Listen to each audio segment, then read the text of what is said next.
For today's DIY, we're going to take this old reclaimed wood and turn it into candlesticks. So we've been having trouble finding candlesticks and we can't keep them in stock either, so they must be a hot item in our area right now. And when you can't find what you need, you got to make it sometimes. This wood is old reclaimed porch post. We used it to make table legs on our sales counter, and now it's going to be candlesticks with the leftover ends. Zeb has a certain set of skills that are going to make this awesome.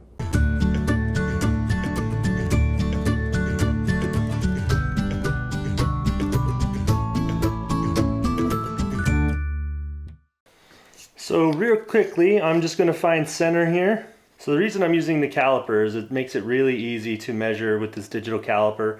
And then the backside here is not as wide. The diameter is not the same. So I'm going to find center here, and then I will go ahead and find center on that side. We've got a full video on the channel of all the parts of the lathe, at least to the best of my understanding, and how to use them. So I'm going to link that down below. I'm not going to really go over that too much here. So if you want to find out more, or you're interested in doing some wood turning, I share a lot of tips and tricks on how I taught myself how to use the lathe and some of the tricks that I've discovered along the way that have been helpful for me.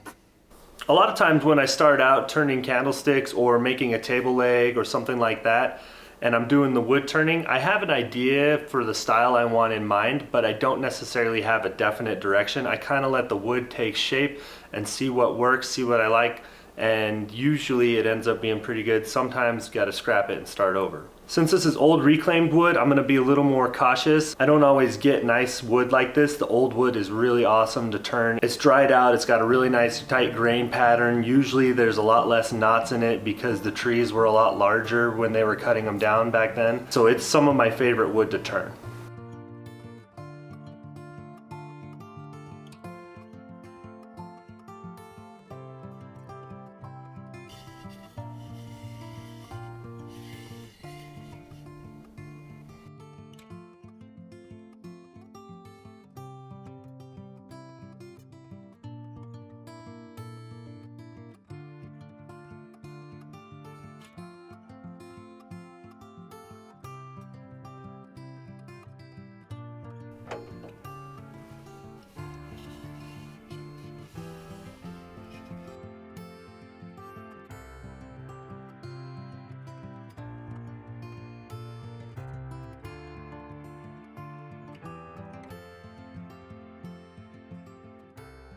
Couple of real quick safety items. You're going to want some safety glasses or preferably a face shield. My face shield has sap all over it currently, so I'm going to use these.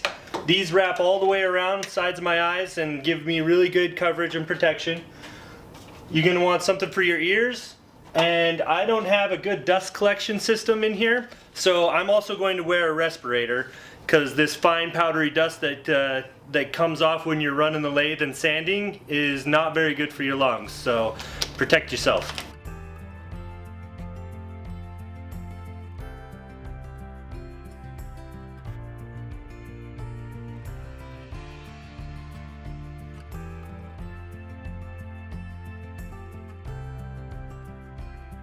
The lathe I'm using is the Central Machinery 12 by 36 wood lathe.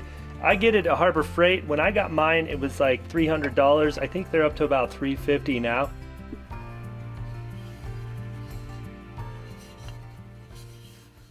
Zeb got these all made. They're beautiful as is, but we want to add a little bit of embellishment. So we're using IOD molds and IOD clay, both of which you can pick up at JamiRayVintage.com.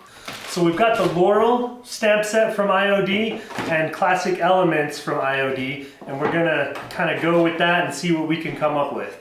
All right, pass me that baking soda. So cornstarch is best. We have baking soda here at the shop. It will work as a mold release, but probably get a lot of that out. There you go. I like to roll mine. I'm just mushing it down into the mold.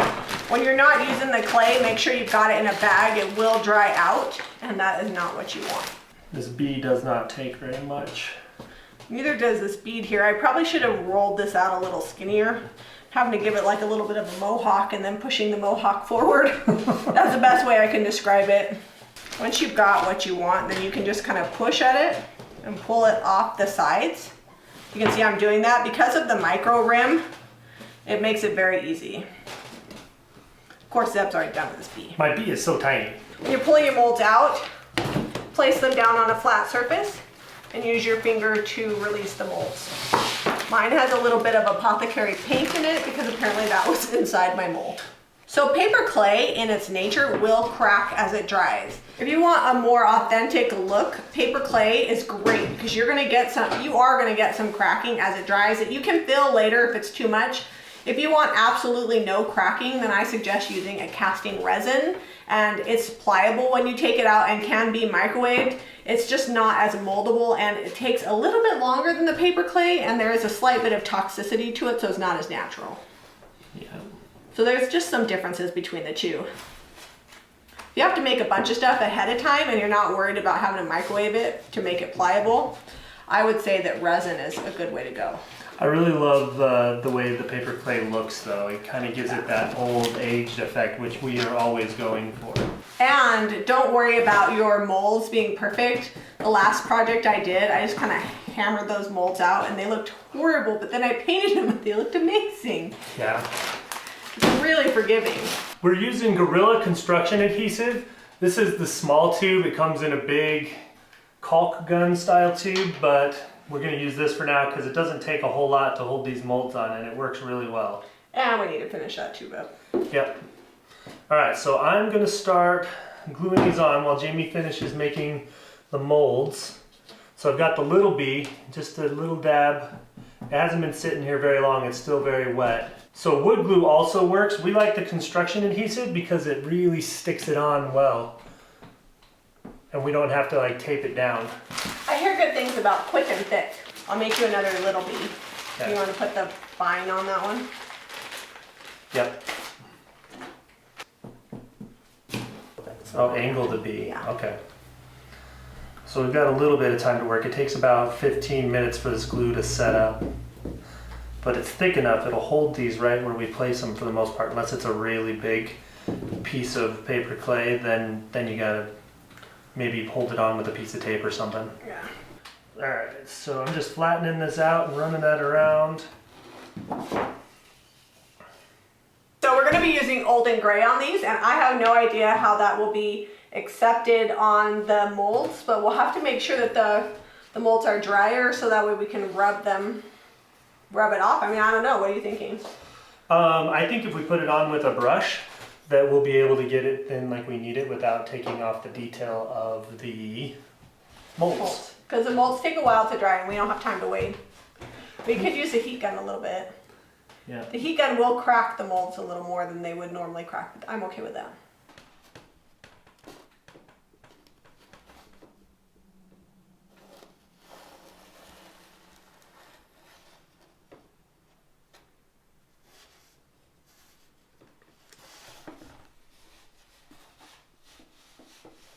We're using the old and gray barnwood patina.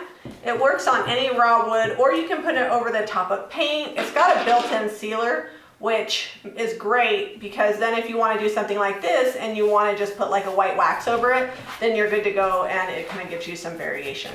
I'm just going to go ahead and brush this on here, and Zeb is going to wipe it back because we just want them to look aged, not necessarily solid gray. And it should soak up quite a bit of it because it's old, dried out wood that's now raw because we took all the paint off of it. Yeah. What kind of wood is this? It's like red. It's redwood. Redwood. It's from the sequoia line Family. of woods. Well, I'm guessing that's because it was a porch post. Yep. Well, it was very commonly used to use redwood lumber out west here. So if I was doing this like on a pine, it wouldn't look the same because this has got a red tone in it, so it just looks a little bit different.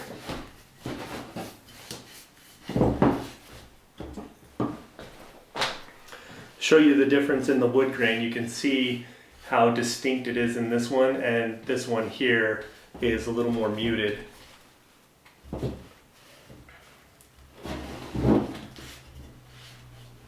If you don't have access to a lathe or know how to use it, you can get raw wood candlesticks at JamiRaeVintage.com. We don't carry these larger reclaimed designs because the wood is few and far between, not something we can easily mass produce. You can also go to like your local craft store and get some basic candlesticks and add molds to them and get different looks that way. I always like thrifting because there's many shop projects where they've started to use a lathe, they didn't finish it, and then you can embellish it and make it what you want. So I just want to get this down into the cracks, so I'm just using a smaller brush instead of my big wax brush. And Zeb is going to smear it around for me. If you wanted it a little bit softer, you could also clear wax these. That liquid patina does have a built-in sealer, but it's not one coat wiped off really isn't going to give you that much resistance. So a lot of what I'm doing is I'm going to try to get rid of the brush strokes here.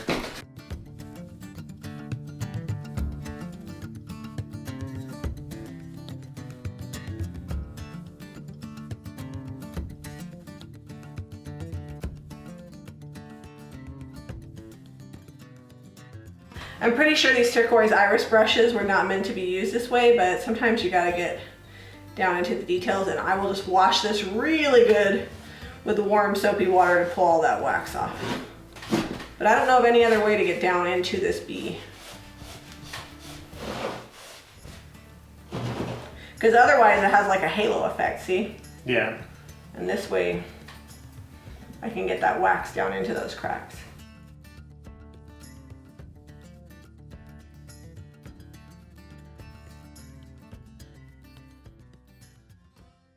All right, so Jami has gone really white with these, and we're not even going to really try to brush them off. They're nice, evenly blended, kind of looks like it's supposed to be like that. And the cool thing is you can still see the wood grain. Which is totally grayed out because of the olden gray, and because we use wax instead of paint, you get that look that you wouldn't get from like a thick paint. Even a wash wouldn't give you that same exact look.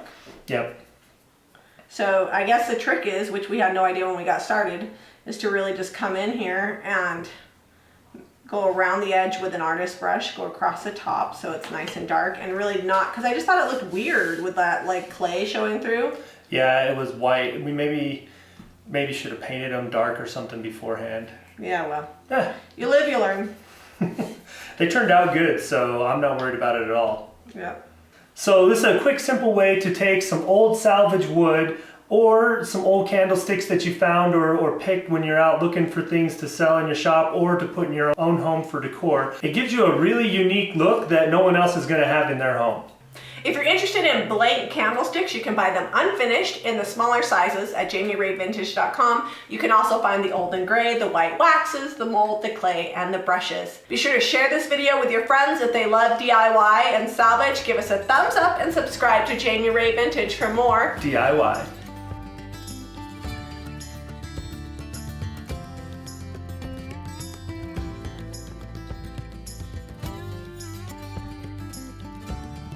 Hit the subscribe button.